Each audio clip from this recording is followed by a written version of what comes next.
The Bible. It's 66 books of history, stories, letters, and poetry that fit together to form God's one big story. The epic adventure of how He created us and loves us so much that He made a way to rescue us. As we travel through the Bible, from Genesis to Revelation, we discover people who met God and found their lives changed forever. And now for an amazing story, inspired by the book of Luke, chapter 15, verses 21 through 32. When Jesus wanted to share something important, He often told a story to explain what He meant. Now, one day, the religious leaders were grumbling because Jesus chose to bring in outcasts and people who did things wrong. He hangs out with sinners and even, eats with them. Jesus knew their hearts. These men thought they were better than everyone else.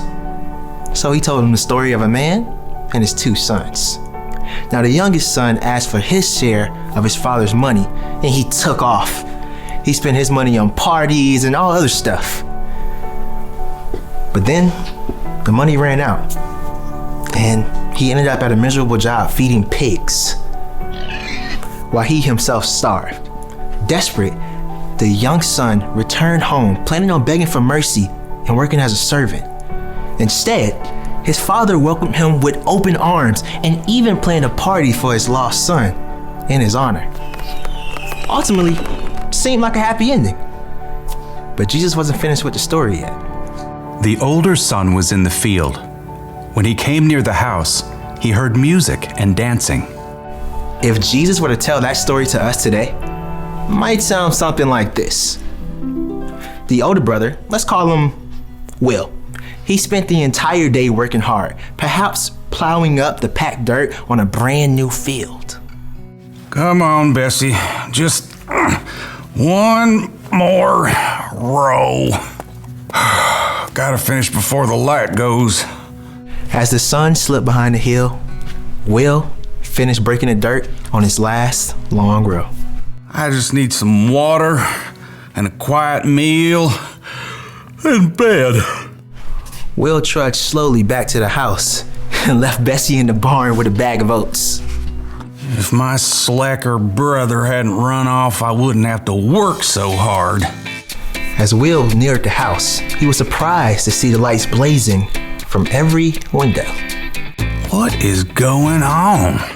Will stopped, trying to make sense of all the activity and the music.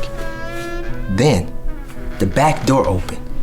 One of the servants stepped outside to throw out a bowl of scrap, and she turned to go back inside.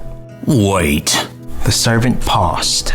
What's happening? It's just the party for your brother. The what for my what? You haven't heard? Your brother showed up this afternoon. Your dad had the fattest calf killed and roasted to celebrate. He is so thankful Jake's safe. A party? My dad is throwing a party? I'll let the family know you're back. What? No. I am not coming in. The servant wrinkled her nose. Whew. You want someone to run you a bath first? Leave me alone. The servant hurried back inside. Will paced as his exhaustion vanished and anger coursed through his veins. I work all day. Every day. Has Dad ever thrown a party for me? Will stalked back and forth, fuming, as the back door opened up again. His father hurried out. Will, here you are. Well, look at that. You decided to remember I exist. Your brother is back. He's okay. Well, that is just fantastic. We're all celebrating, but it's not complete without you. Come on inside. Will turned and looked directly at his father, eyes blazing. All these years, I've worked non-stop for you. I've done every single thing you asked, and you never even given me a goat to have a party with my friends.